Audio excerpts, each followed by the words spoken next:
जय जय रघुवीर समर्थ. दशक 16वे. सप्ततीन्वयनाम. समास पहिला. वाल्मिकस्तवन निरूपण नाम. श्रीराम. धन्य धन्य तो वाल्मिक, ऋषीन माझी पुण्यश्लोक. जयाचे नहा त्रिलोक, पावन झाला श्रीराम. भविष्य आणि शतकोटी, हे तो नाही देखिले दृष्टी. धांडोळिता सकल सृष्टी, श्रुत नव्हे श्रीराम. भविष्याचे एक वचन, कदाचित झाले प्रमाण. तरी आश्चर्य मानती जन, भूमंडळीचे श्रीराम. नसता रघुनाथ अवतार, नाही पाहिला शास्त्राधार. रामकथेचा विस्तार, विस्तारला जेणे श्रीराम.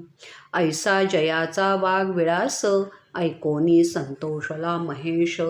मग विभागिले त्रैलोक्यास, शतकोटी रामायण श्रीराम. ज्याचे कवित्व शंकरे पाहिले, इतरान वचे अनुमानले. राम उपासकांसी झाले, परमसमाधान श्रीराम. ऋषी होते थोर थोर, बहुती केला कवित्व विचार. परी वाल्मिका सारिखा कवीश्वर, न भूतो न भविष्यती श्रीराम. समर्थ श्रोत्यांना एक महत्त्वाची गोष्ट प्रस्तुत समासात सांगत आहेत की भगवंताच्या सर्व साधकांनी महाकवी वाल्मिकीच्या चरित्राचा फार खोलवर जाऊन अभ्यास केला पाहिजे. कारण साधकांच्या साधनेच्या दृष्टीने वाल्मिकीचे चरित्र फार उद्बोधक आहे. वाल्मिकी ऋषींच्या चरित्रात रममाण झालेल्या श्रीरामभक्त समर्थांनी श्रोत्यांना एक फार मोठा विचार दिला की नामाच्या अपूर्व अशा बळावर पश्चात्तापाने पोळलेला वाल्याकोळी वाल्मिकी ऋषी झाला. समर्थ म्हणतात की श्रोते हो, वाल्मिकी ऋषींचे आध्यात्मिक चरित्र तुम्हाला आता सांगतो. चित्त एकाग्र करून लक्षपूर्वक ही कहाणी आता ऐका. ऋषिकुळातला पुण्यश्लोक वाल्मिकी ऋषी धन्य आहे. श्रीरामचरित्र सांगून वाल्मिकी ऋषींनी त्रैलोक्य पावन केले. श्रोते हो, चमत्कार असा घडला की भविष्याचा वेध वाल्मिकीने घेतला आणि पुढे साकार होणारी श्रीरामकथा शतकोटी श्लोकांमध्ये आधीच श्लोकबद्ध केली. पुढे श्रीरामायण प्रत्यक्ष घडले.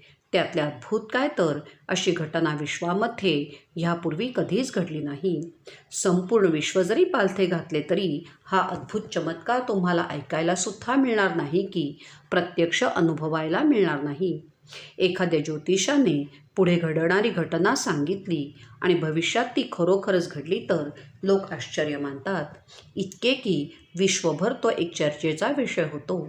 परंतु श्रीरामाचा अवतार होण्याअगोदर कसल्याही शास्त्रवचनांचा आधार नसताना ज्या महाकवीने संपूर्ण श्रीरामकथा सविस्तरपणे अगोदरच सांगितली, त्या कथेचा प्रदीर्घ विस्तार केला, अशा सर्वश्रेष्ठ वाल्मिकी ऋषींचा हा वाणीविलास ऐकून भगवान श्री शंकर प्रसन्न झाले आणि त्रैलोक्यासाठी श्रीरामायणाचे 3 भाग केले आणि 3ही लोकात वाटले. महाकवी वाल्मिकीच्या काव्यप्रतिभेची ताकद फक्त भगवान शंकरालाच कळली. सर्वांना ती कळणे कठीणच. एक नक्की की ह्या महाकाव्यामुळे श्रीरामभक्तांना खूप समाधान झाले. श्रोते हो, या विश्वामध्ये खूप मोठे मोठे ऋषी होऊन गेले. त्यांनी फार सुरेख काव्ये केली. परंतु महाकवी वाल्मिकी सारखा कवी आजपर्यंत कधी झाला नाही आणि भविष्यात सुद्धा होणार नाही.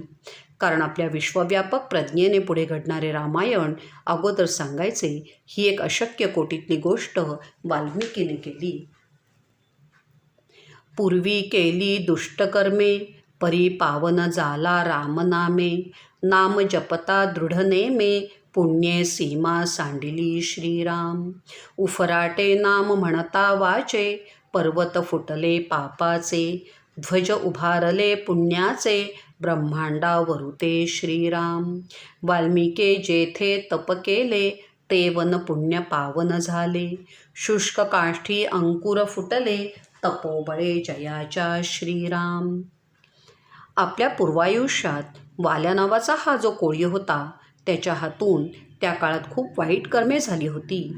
परंतु नारद मुनींच्या सांगण्यावरून वाल्या कोळ्याने रामनामाचा अखंड जप केला आणि तो पतितवाल्या पावन झाला. त्याचे पुण्य अक्षरशः वाहू लागले. राम राम शब्द उलटा होऊन मरामरा असा उच्चारला जाऊ लागला. तेव्हा त्याच्या पापाचे डोंगर फुटले आणि विश्वामध्ये अलौकिक असे पुण्याचे ध्वज उभे राहिले. वाल्मिकीने जिथे जप केला ती जागा पुण्यवान झाली. वाळलेल्या कोरड्या फांद्यांना अंकुर फुटले. पूर्वी होता वाहला कोळी, जीव घातकी भूमंडळी. तोची वंदिजे सकळी, विबुधी आणि ऋषीश्वरी श्रीराम. उपरती आणि अनुताप, तेथे कैंचे उरेल पाप. देहांत तपे पुण्यरूप, दुसरा जन्म झाला श्रीराम. अनुतापे आसन घातले, देहाचे वारुळ झाले. तेची नाम पुढे पडिले, वाल्मिक ऐसे श्रीराम. वारुळास वाल्मिक बोलीचे, म्हणोनी वाल्मिक नाम साजे. जयाच्या तीव्र तपे झिजे, हृदय तापसांचे श्रीराम. वाल्मिकी ऋषी हा वाल्याकोळी नावाचा एक लूटमार करणारा होता. त्याने अनेक जीवांना ठार मारले होते. केवळ नामाच्या बळावर तो ऋषी झाला. सर्वच ऋषींना, देवांना तो वंदनीय झाला. केवळ उपरती आणि अनुताप झाल्यामुळे तिथे पापे कशी राहणार? केवळ खडतर तपश्चर्येने त्याला जणू दुसरा जन्म मिळाला. पश्चात्ताप दग्ध वाल्याने जे साधनेचे दृढ आसन घातले ते त्याच्या देहाचे वारूळ होईपर्यंत त्याने सोडले नाही. वाल्मिक म्हणजे वारूळ, त्यावरून त्याला वाल्मिकी हे नाव पडले. ती तीव्र तपसाधना पाहून तापसांचे हृदयसुद्धा कळवळले. जो तापसां माझी श्रेष्ठ, जो कवीश्वरांमध्ये वरिष्ठ. जयाचे बोलणे स्पष्ट, निश्चयाचे श्रीराम. जो निष्ठावंतांचे मंडण, रघुनाथ भक्तांचे भूषण.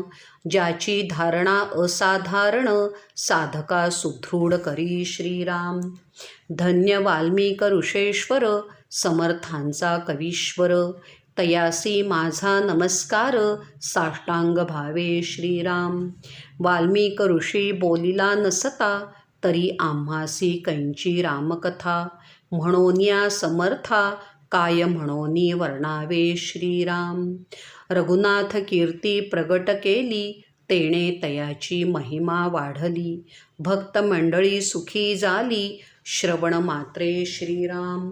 आपुला काळ सार्थक केला, रघुनाथ कीर्ती मध्ये बुडाला. भूमंडळी उद्धरिला, बहुत लोक श्रीराम. रघुनाथ भक्त थोर थोर, महिमा जयांचा अपार. त्या समस्तांचा किंकर, रामदास म्हणे श्रीराम. ऋषीमुनींमध्ये श्रेष्ठ असलेला वाल्मिकी ऋषी हा सर्व महाकवींमध्ये वरच्या दर्जाचा होता. वाल्मिकीचे बोलणे आणि विचार सुस्पष्ट होते. निष्ठावंतांची तो खरोखर शोभा होता.